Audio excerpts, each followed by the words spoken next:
বেড়াতে গিয়েছিলাম ২ মাসের ওপরে হয়ে গিয়েছে। লাস্ট পার্টটা আর আমি দিয়ে উঠতে পারছিলাম না। আসলে সময় হচ্ছিল না ভিডিওটা এডিট করার। এবার ফাইনালি ভাবলাম দিয়েই ফেলি। ফোনের স্টোরেজ ফুল হয়ে যাচ্ছে। তো এই ভিডিওর এতগুলো ক্লিপ রাখতে রাখতে আমি ভাবলাম না, এবারে ভিডিওটা দিয়েই ফেলি। ব্যাপারটা একটু অডই লাগছে, সেই ২ মাস আগে বেড়াতে গেছিলাম, এখন সেই ভিডিওটা এডিট করছি। যাই হোক, লাস্ট পার্টটা তোমরা আশা করি দেখেছো। তো এটা লাস্টের আগের পার্টটা তোমরা দেখেছো, এটাই লাস্ট পার্ট। তো আমরা গিয়েছিলাম গ্লেনারিসের, আমাদের হচ্ছে কি 6th মান্থ অ্যানিভার্সারি। অ্যানিভার্সারি নয়, মান্থসারি হবে। 1 বছর হলে তো অ্যানিভার্সারি বলে। যাই হোক, সেইটা হচ্ছে কি একটুখানি ওখানে কেক টেক কাটিং করেছিলাম, ওখানে পিৎজা খেয়েছিলাম, কফি টফি। মোটামুটি ডিনারটা ওই দিন গ্লেনারিসেই সেরেছিলাম। তো বেশ একটা অন্যরকমই ছিল আমার জন্য। মানে 6 মাসটাকে এইভাবে স্পেশালভাবে যে সেলিব্রেট করতে পারবো সেটা মানে আগে থেকে ভাবিনি। হয়তো আগে থেকে ভাবিনি বলেই তাই জন্য হয়তো করতে পেরেছি। এই ক্লিপটা হলো তার পরের দিন সকালবেলা গ্লেনারিসে গিয়ে আমরা ব্রেকফাস্ট করেছিলাম। তো এখানে সব বেকারি জিনিসপত্র থাকে, তাই আমি সোনা বাবাকে জিজ্ঞাসা করে নিচ্ছিলাম, সোনা বাবা তুমি কোনটা খাবে? তো বলছিল পরপর, আমি সেরকম নিচ্ছিলাম। আর এই যে ফ্রুট কেকটা নিচ্ছি, এটা দাদার পছন্দ ছিল। দাদা আবার হাত দিয়ে গিয়ে কী দেখাচ্ছিল তোমরা গেস করতে পারবে? আমি বলছে এই দেখ, এর উপরে বেশি না ড্রাই ফ্রুট দেওয়া, এটাই নে। তো এই যা হয় আর কি। তারপরে খুঁজে খুঁজে দেখছিলাম কোনটা ভালো কোনটা ভালো। তো সোনা বাবা খেতে চেয়েছিল ওই ক্রিম দেওয়া লাঠি বিস্কুট, আর ওর বাবান বলছিল বাউলি নিয়ে, আর ওর ঢিচকাও মানে আমার বর বলছিল, ও আমার বরকে ঢিচকাও বলে ডাকে, তো বলছিল যে তুই এইটা নিয়ে, ওই বাউলি নিয়ে। তো বলছে না, আমি ক্রিম রোলই নেবো। তারপরে এরকম একটা নিয়েছিলাম, ওটা যতদূর সম্ভব গার্লিক ব্রেড ছিল। হ্যাঁ হ্যাঁ, গার্লিক ব্রেডই ছিল। তো ওখান থেকে নিয়ে তারপরে ওখানে একটা মাইক্রোওভেন থাকে, সেটাতে গরম টরম করেছিলাম, আর একটা চা অর্ডার করেছিলাম। আর সত্যি চাটা জাস্ট অপূর্ব খেতে ছিল। এরকম চা আমি লাইফে আগে কোনো দিন খাইনি, জাস্ট চুমু চা ছিল। তো এই চা যে ট্রাই করবে সে তো মানে পুরো পাগল হয়ে যাবে। আমি চা লাভার নই, বাট এই চাটা খেতে আমার এত ভালো লেগেছিল কি বলবো। দেন এইগুলো দিয়ে ব্রেকফাস্ট করতে করতে মনে হলো যে গ্লেনারিসে বসে আছি, একটুখানি ইংলিশ ব্রেকফাস্ট করা যেতেই পারে।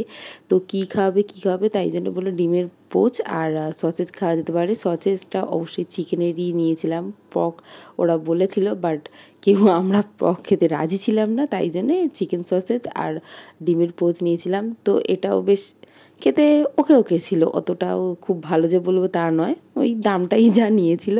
আর সোনা বাবা লাস্ট মুহূর্তে এসে বলে আমি একটা এই চকলেট শেক খাবো।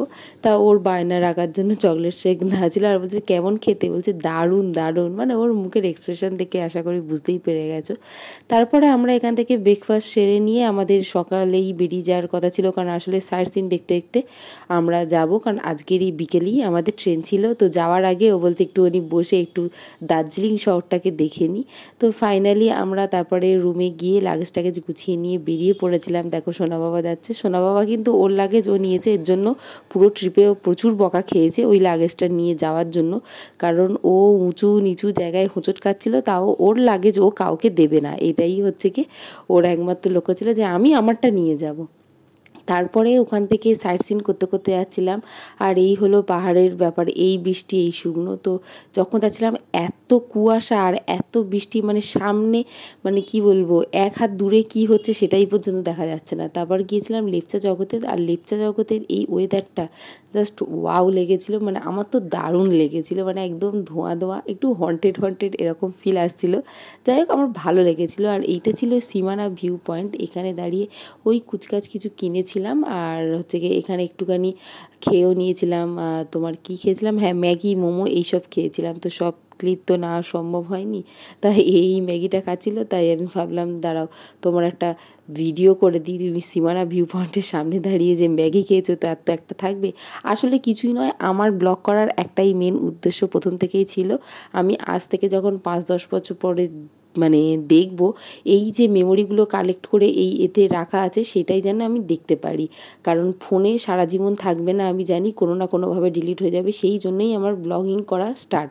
আমার কোনো ইনকামের জন্য ব্লগিং করা স্টার্ট আমি করিনি। তারপরে ওখান থেকে বেরিয়ে চলে গেছিলাম নেপালের। হ্যাঁ দেখো, এখানে লেখা আছে ওয়েলকাম টু নেপাল। তো আমরা নেপালে ঢুকেছিলাম। ওখান থেকে ঢুকতেই তো ওরা বলছে নেপালের আজ মার্কেট পুরো বন্ধ, বৃহস্পতিবার নাকি নেপালের সব মার্কেট বন্ধ থাকে। তাই একটু এদিক ওদিক দেখে বেরিয়ে আসছিলাম। তো এই পারে ছিল ওয়েস্ট বেঙ্গল পুলিশ আর ওই পারে ছিল নেপাল পুলিশ। টেপাল মানে ওই বিদেশ ভ্রমণও হয়ে গেছিলো এই ট্রিপে গিয়ে। তো আসার পর দেখছিলাম এরকম একটা বাজার বসেছে নেপালের একদম গেটেরই সামনে। এইটা ছিল নেপালের নেশপাতি এরকম দেখতে ছিল। আর এই যে বড় বড় এগুলো দেখতে পাচ্ছ, এগুলো ছিল শশা। হ্যাঁ, এগুলো শশা ছিল। তো এগুলো কিন্তু কোনো চাল কুমড়ো নয়, এগুলো শশা ছিল। তো এইসব দেখছিলাম। আর ওখানকার তো ফেমাস জানো স্কোয়াশ, তো ওইটা তো আমার দারুণ খেতে লেগেছে। বাট আমি নিয়ে আসবো, আমার দাদা বললো কলকাতায় পাওয়া যায়, বেকার এখান থেকে বয়ে নিয়ে যাস না। কিন্তু কলকাতার স্কোয়াশের স্বাদ আর ওখানকার যে অরিজিনাল মানে খেতি থেকে নিয়ে আসে সেটার স্বাদ তো একটু আলাদাই হবে বলো। যাই হোক, নিয়ে আসা হয়নি, তাই জন্য ওই দুঃখ আমার এখনও আছে। তো আবার চলে এসেছিলাম গোপালধারার ওখানে। তো ওখানেই আমরা দুপুরের লাঞ্চটা সেরেছিলাম। এখানে একটা কী বেশ নাম ছিল মনে নেই। এখানে লাঞ্চটা সেরে গোপালধারার এখানে গিয়ে একটু ভিডিও শ্যুট করেছিলাম। দেন ওখান থেকে আমরা একদম আর কোথাও দাঁড়াইনি, সোজা বেরিয়ে পড়েছিলাম নিউ জলপাইগুড়ির উদ্দেশ্যে। তো যেখানেই আমাদের কি বলবো জার্নি শুরু, মানে তোমরা ব্লগের তো প্রথমে দেখেছো এই জায়গাটাই ছিল জার্নি শুরু। তো এখানেই জার্নি শেষ। তো আমাদের ব্লগ নয় সরি, আমাদের এই দার্জিলিং সিরিজটা এখানেই শেষ করলাম। দেখা হচ্ছে নেক্সট ভিডিওতে। আরও নতুন নতুন ভিডিও নিয়ে আসতে চলেছি তোমাদের সামনে। ভিডিও দেখতে থাকো আর চ্যানেলটাকে সাবস্ক্রাইব করে দিও। আজকের মতন টাটা, বাই বাই।